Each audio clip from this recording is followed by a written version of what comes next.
What are you excited about? What are you excited about? The four women who are as suitably as Yeah, you look confused. What do you think? You're like, I know, it's always a 50-50. Am I taking you with me? Am I leaving for hours and hours and leaving you alone? Which do you think it is? You know what it is, don't you?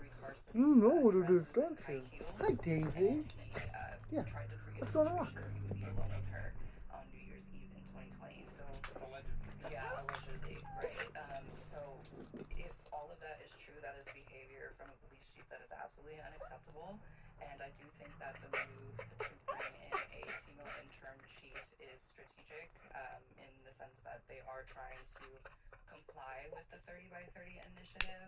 And I'm sure that getting rid of Diaz and putting a female chief will attract more women candidates. I also do want to make the point that they are already attracting more candidates following the finalization of the details with the SPA contract. They have had a uptick in their applications.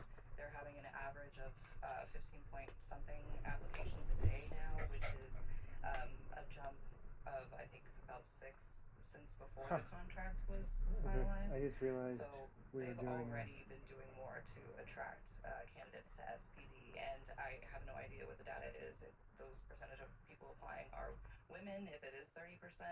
I don't know, but I'm sure that this move was strategic in the context of the retention and recruitment plans. Well, let's talk about that interim chief. We're talking about an officer, now an One officer second, trainer, guys. Sue Rar, who was King County Sheriff and was known for culture change there. She said that, I remember that she said that sheriff's deputies are not warriors, they're guardians. And she repeated that a lot, that is a whole mindset shift. And she focused on conflict de-escalation. RAR is not waiting for the investigation to say that SPD is not a good enough workplace for women. It's a natural thing that happens when you have a profession that is dominated by one gender for, half a century, 3/4 of a century, and making those transitions are really hard. And she did not just blame a few bad apples. She said SPD has a culture problem. We can keep playing whack-a-mole every time there's an allegation here and there, but until we change the system, we're not going to have meaningful change. And that was one of the things that really drew me to this opportunity, is to actually do something that's going to matter. Although it must be hard to make lasting change when you've already said you don't want the job. You're just interim, so do you believe her? Sounds like I'm hearing you. You do? You think she can make any change? Is it does symbolism matter when it's a temporary caretaker hire? Yeah, I mean, National searcher, that's important. yeah, I think the voters and businesses and our community is pretty clear-eyed about what we need. We need enough cops to meet response times. We need to police, and we need serious reforms within the department. So I think she's going to focus on those things and work to get them done. And as you just said, and I said also, she does get it. I mean, she understands culture change. She understands the importance of it, and I think she is ready for that lift. And I think it's a good thing that she's not waiting, that she's saying this, on day one.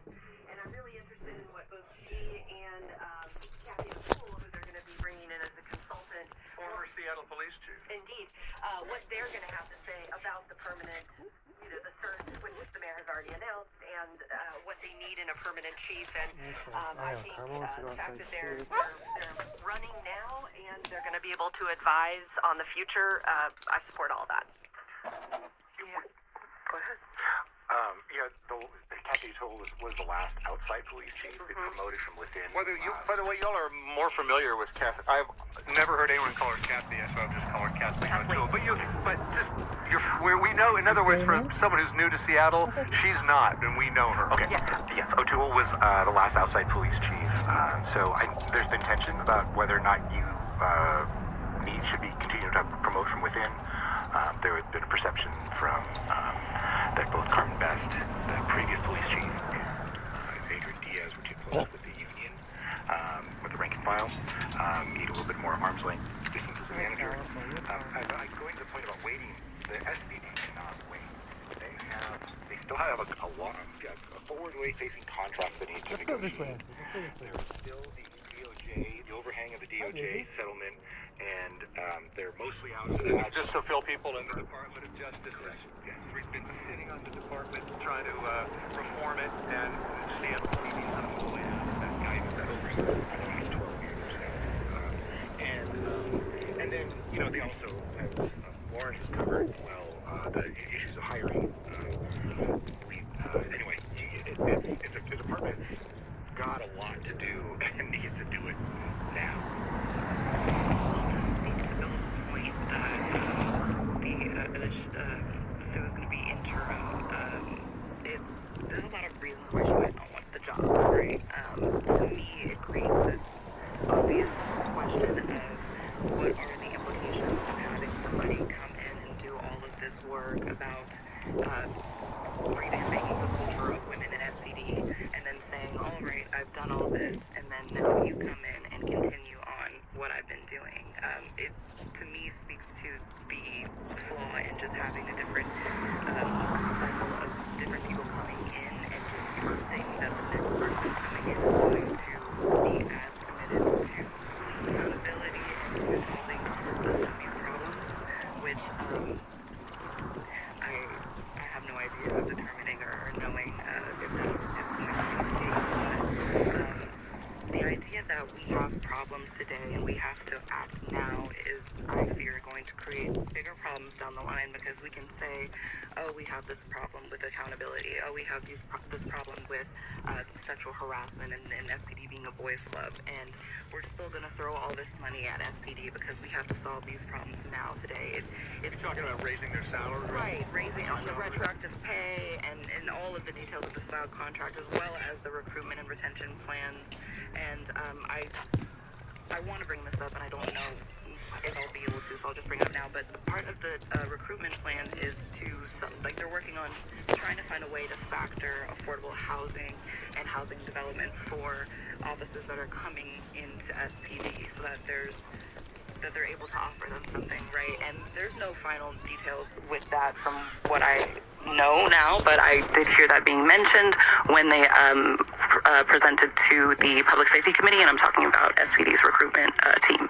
So it calls into question for me a lot of things about that particular issue. About, we have constituents who have been talking to city council about how they're not able to keep a roof over their head, but we're able to factor in these conversations about housing development for outside people of Seattle when we're not able to even pass bills on affordable housing development for our constituents today. So there's so many different things that are happening with SPD under the guise of, we have all these problems today and we need to solve them today because we need to quicken our response times and we need more officers because public safety is such a huge problem. The whole time, a lot of the solutions that would solve the public safety problems are things like affordable housing, and we're only willing to do it for outside officers that are going to be candidates at SPD. Yeah. Just to jump in on a couple things here, I think also we do know that public safety is a top priority for the mayor. So in the spirit of not waiting, I think he is saying we will not wait, and he wants to move forward with that. And the recruitment and retention efforts also a priority for him. And I think, for the voters, we do the index, our public opinion research, and did that last in March. And 69% of voters said hiring more police officers should be an immediate priority for the city. So I do think that there's still work to do there for people to feel safe. I'll also just note that we asked a question, I trust the Seattle City Council to reform the police department without endangering public safety. And while that number is still high on the disagree, it is up 10 points on the agree. So 10 points higher of people saying they trust the City Council to now reform the police department than they did last September. Before we leave this topic, one more note about Seattle Police Department culture. I thought that this was a good interview. KUOW, Soundside host, Libby Deckman, talking to the mayor, and she asked about the statement that Seattle Police Department made after 4 female officers filed a $5 million sexism and harassment tort claim a month ago. So the SPD statement reads, the department does not litigate tort claims in the media. For that reason, Quote, the department will not respond to the personal attacks rooted in rough estimations of hearsay, reflecting at their core individual perceptions of victimhood that are unsupported and in some instances belied by the comprehensive investigations that will no doubt ultimately become record. So in its statement, the department, in response to these 4 women who filed the tort claim, are labeling their claims perceptions of victimhood. Does that reflect the culture that you want to see, Mayor? Absolutely not. That statement is not a reflection of our position in the mayor's office or our values, and we don't believe in victim shaming. We want people to be able to come forward with their experiences and give us the opportunity to get better. The statement that you read, I thought, number one, was very difficult to understand, a little wordy, but also it didn't reflect the spirit by which I like to see departments address these matters. So that statement, I think if they had the opportunity to say it better, I think they would have said it better. So I'm not going to shame them for their statement, but that doesn't reflect how we view these matters, and I'm sure they would restate that if given the opportunity. I heard a rumor that the public affairs director was seen fleeting out his desk. You're nodding. I don't know if that's really, is that true? That's around. I heard that too. Yeah. And the perception was that the public affairs director, who was named in one of the lawsuits, wrote that statement. So like I said, Harold's got to be had to been sick of this. Like, he doesn't want to have to go on KOW and talk about, how that victim shaming, and that's he's got other stuff he would be talking about. So yeah. By the way, I'd say too that none of this was a surprise. A couple weeks ago, most of the newsrooms in Seattle were stayed camped out at City Hall because there was rumors that there was City Hall and FTE folks were going back and forth all day. So I think the perception was this was, at least for the last couple weeks, this has been in the works. Yeah. Okay, so the search for a permanent, what's the word? Nothing's permanent. An official, a non-interim police chief goes on. The mayor said he would consider internal candidates, but as you said, he seemed to be looking to hire somebody outside. We'll see. The search could take, according to the mayor, anywhere from 4 to 6 months.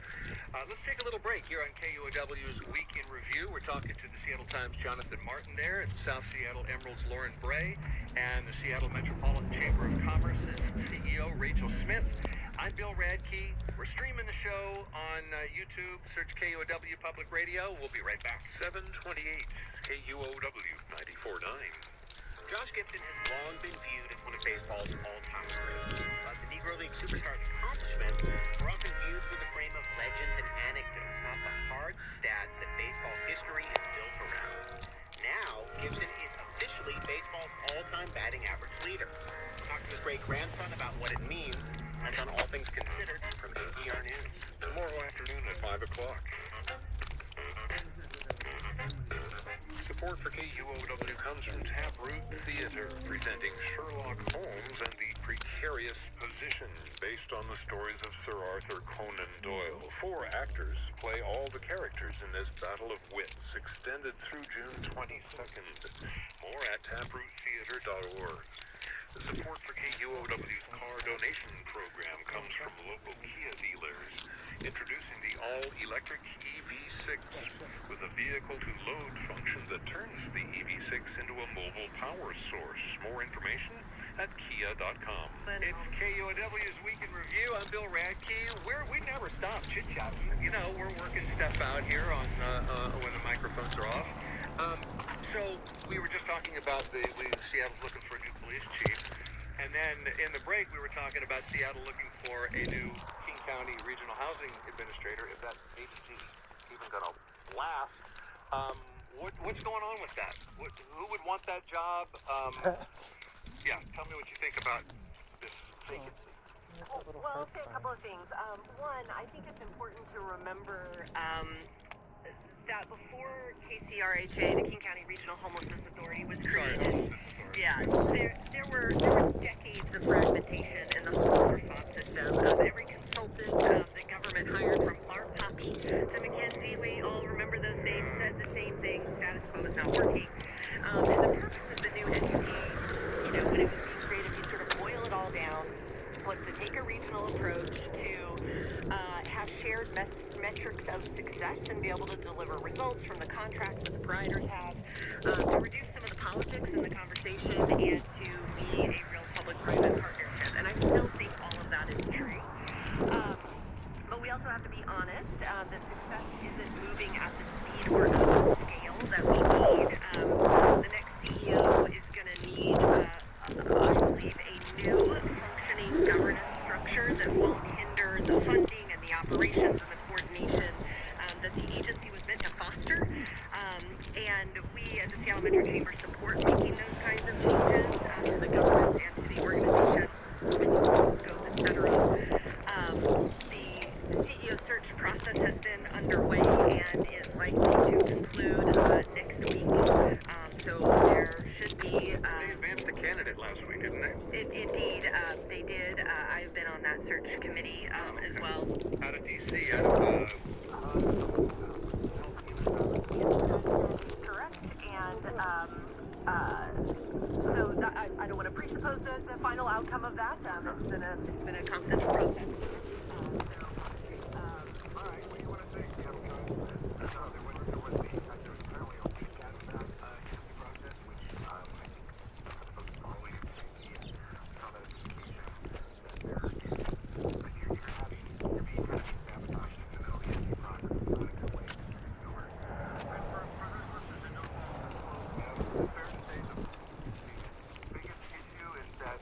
Seattle wanted a county-wide approach to homelessness, although Seattle's paying most of the money, but the rest of the county isn't necessarily on board. And there's a whole lot of cooks in the kitchen. I don't know, maybe friendly amendment to that. I do think that there is an interest in a regional approach from everyone in the region, and I think that a lot of regional partners are doing things in their community and are committed. There's a regional framework developed, so I think that there is Framework. I think there's buy-in that we do need a regional approach. Obviously, it's been a bumpy start. Nobody would suggest otherwise. And I do think there are too many cooks in the kitchen.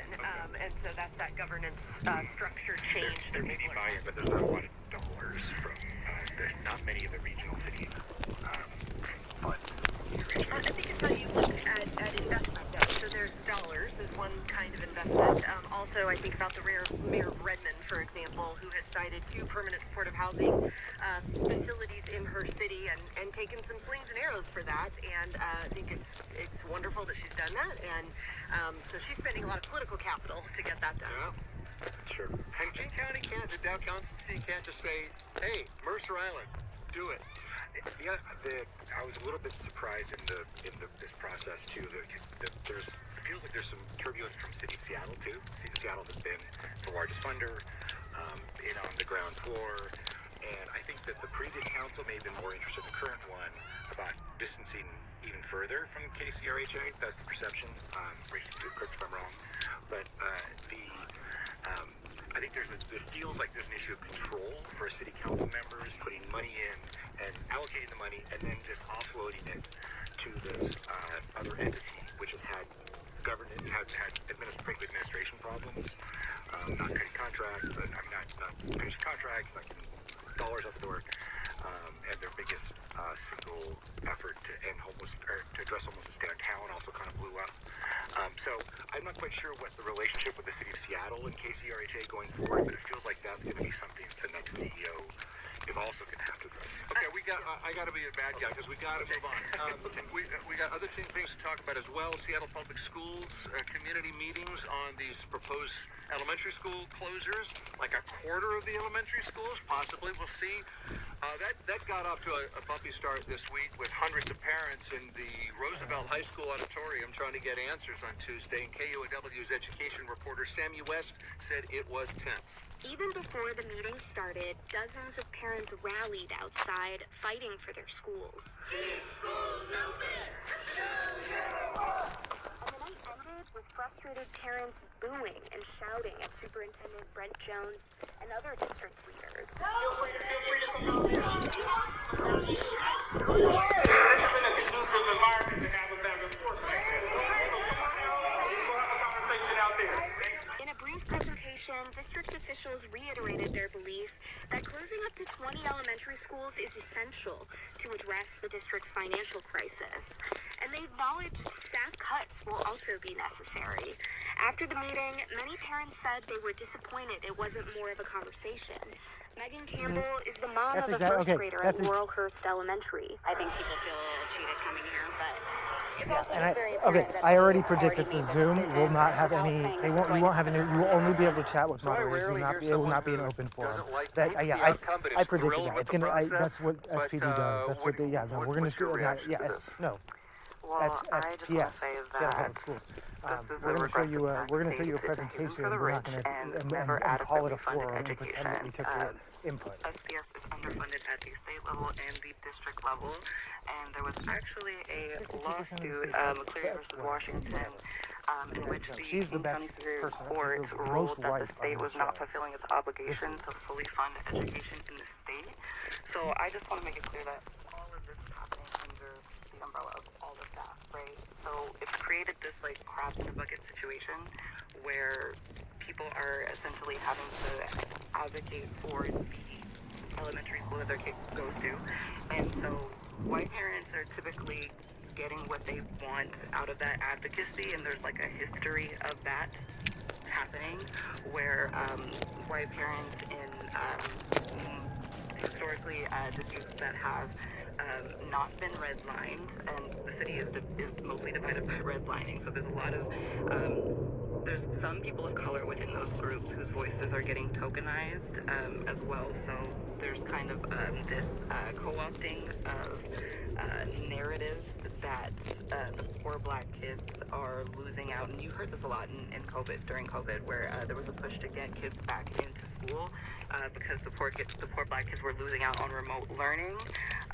And today, some of those parents are still arguing that instead of closing the schools, they need to bring kids back from homeschool, because there was this push from remote learning to homeschool, kind of like this, I guess, trend that happened there, where after COVID, some kids never came back to school. And that is also what has contributed to the low enrollment numbers. I will also say, like, just from like a child development perspective, there was a lot of like families that realized that like remote learning and alternative learning modules were just better for their kids, and that they were not getting, their kids were not getting what they were supposed to get out of public school education. Yeah. And they found that, you know, homeschool, remote learning, other modules like that were just better for their kids. You're talking about an enrollment drop that is one of the big factors in Seattle possibly closing schools. Right, as well as the budget deficit, yeah. Yeah, the budget deficit was foreseeable. When they signed a labor contract a couple of years ago, they said at the time we're not going to be able to afford this. I think there was an expectation the legislature was going to come in and bail out Seattle schools, as well as other districts are also in the red. So this is not just a Seattle schools issue. Some of the issues that Lauren had raised about the enrollment drop and how the pandemic affected our relationship with public schools. It's not just an SPS issue. This is a nationwide problem. Didn't come back for various reasons. I do also think that Seattle Schools does have transparency problems. Their communication problems with their parents, including myself. I'm happily sent 2 kids to the Seattle Schools, but they made some decisions, including, I think we talked about in the show, the highly capable program shutting down, which angered or frustrated a group of parents that are highly mobile, that might have more means to send their kids elsewhere. I continually battle this. Seattle Schools, their public records policies are terrible. They just don't respond to public records in a way that is timely or I think is legal. So the frustration I think you heard at that meeting is a culmination of a lot of things that, and certainly the closure of neighborhood schools, neighborhood elementary schools especially, they're so critical. The relationship between neighborhood and their school is just a core part of a healthy neighborhood. The schools are good. So a lot of this is, from my view, a lot of this the South School District has imposed upon itself, as well as some larger factors. Yeah, I'll just build on that a tiny tiny bit to just say, again, as somebody who's worked in government and making difficult budget decisions is really hard. And I do think that it is really important to be transparent and compassionate and empathetic in decision making, to really expect the tough questions and that kind of feedback, and to be ready to work through emotions running really high. I mean, it's all just very real for people, to your point, Jonathan. And I'm not saying they didn't do that, but I'm just saying it comes with the territory. And I know Dr. Jones, and I know he and his team are going to try to solve these problems and do the right thing.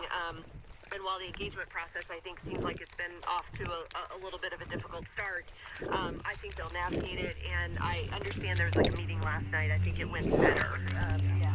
And so, I'm encouraged by that. I'll also just say that I'm encouraged by the fact that the school board members, one of whom is the fantastic Sarah Clark, who's the chamber policy director. So,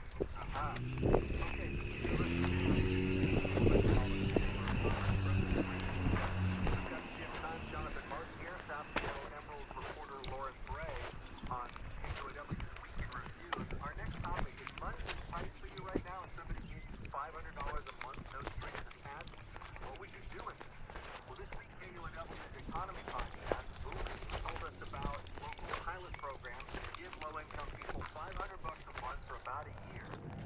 One big concern about these kind of cash payments is, well, won't the recipients stop working? Results from a King County program show the number of people working almost doubled. A designer of Tacoma's program, Natalie Foster, gave us an example of a guaranteed income helping someone work. And I am going to see if I can find it.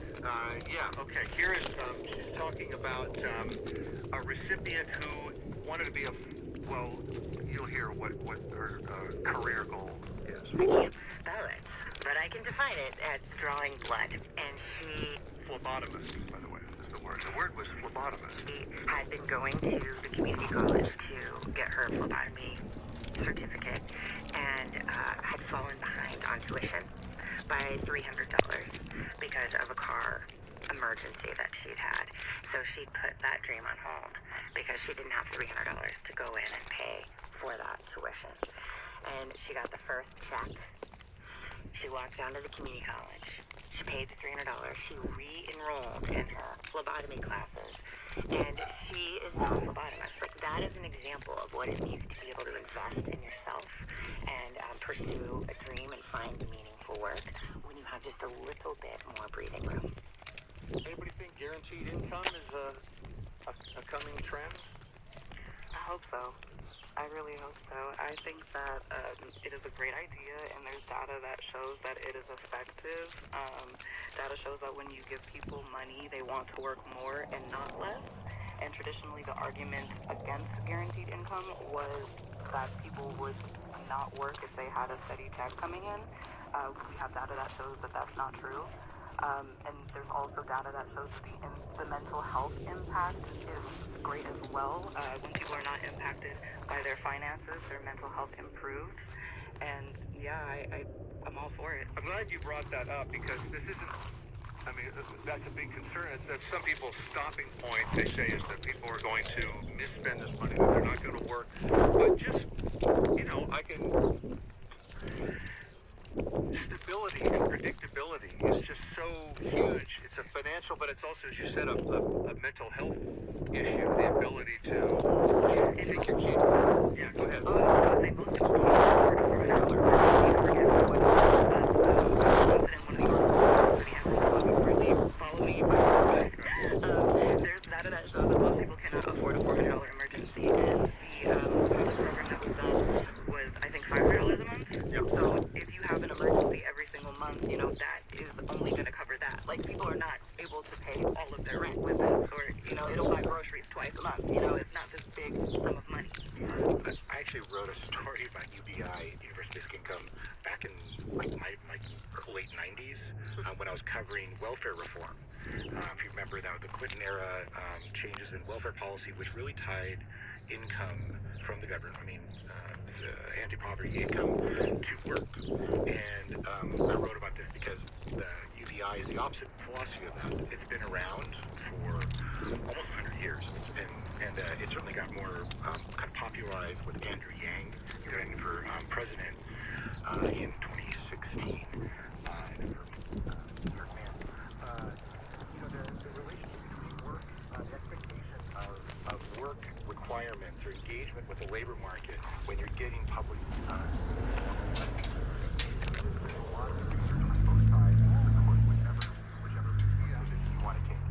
find a study that says, work requirements lead people to engage the labor market. You could find research studies that say UBI, income that is given without these strings attached, can lead people to work.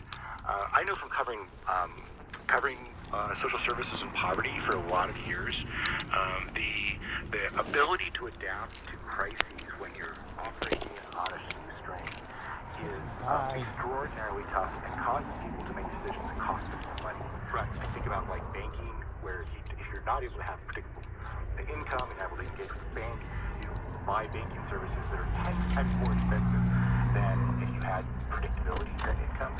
I think that there's potential for this to be a real, genuine debate at the federal level, because there is support across the aisle for this. There are Karma, your friend was just in the Washington legislature like this idea. That's interesting, because I've heard of Republicans mostly, but you may go inside.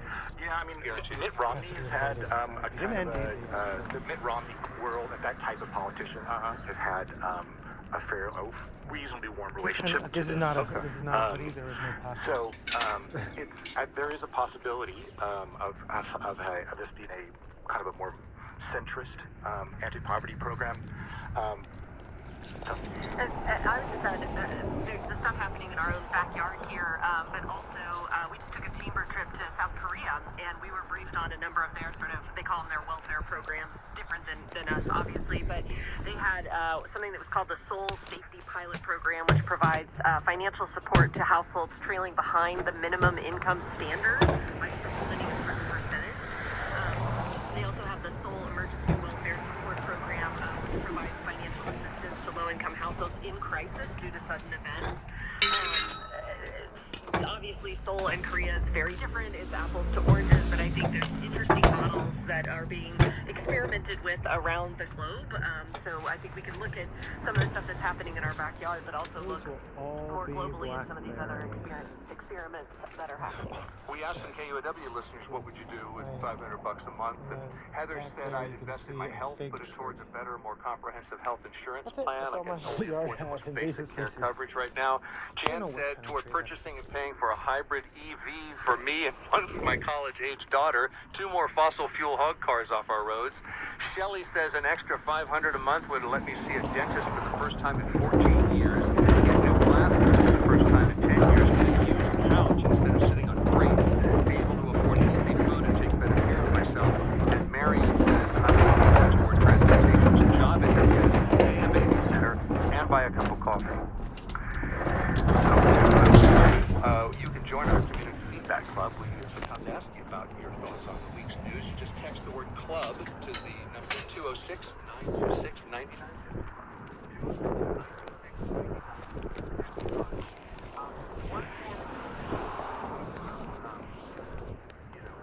Affordability, what could you do? How much do you need? $500 a month. I wonder if there's something off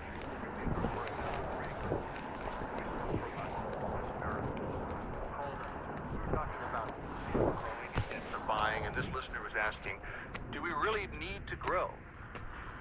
Hello, Bill. Paul, lifetime Seattle resident. Yeah. So the premise that we need more housing is built on the idea that we ad nauseum need to add more people to the population base, ad nauseum add more big corporate businesses that need a big population base. If affordable housing and housing indeed is in short supply, at least enter into the equation the idea that maybe we don't need more population. We don't need more big anchors coming to Seattle. Thank you. Bye. So this is a sentiment I hear regularly, and since we have the head of the Seattle Chamber of Commerce with us, I want to get all your, sort of quick takes on the idea of, is being a boomtown, all things told, pros, cons, has it been worth it? Is it going to stay worth it? Yeah, well, I certainly appreciate Paul's perspective and love that he's a longtime listener and lifetime resident. But he might not be shocked to hear that the head of the chamber does not share that opinion exactly. I am, I'm pro people. I think it brings diversity. I'm pro business. That brings prosperity. And I'm pro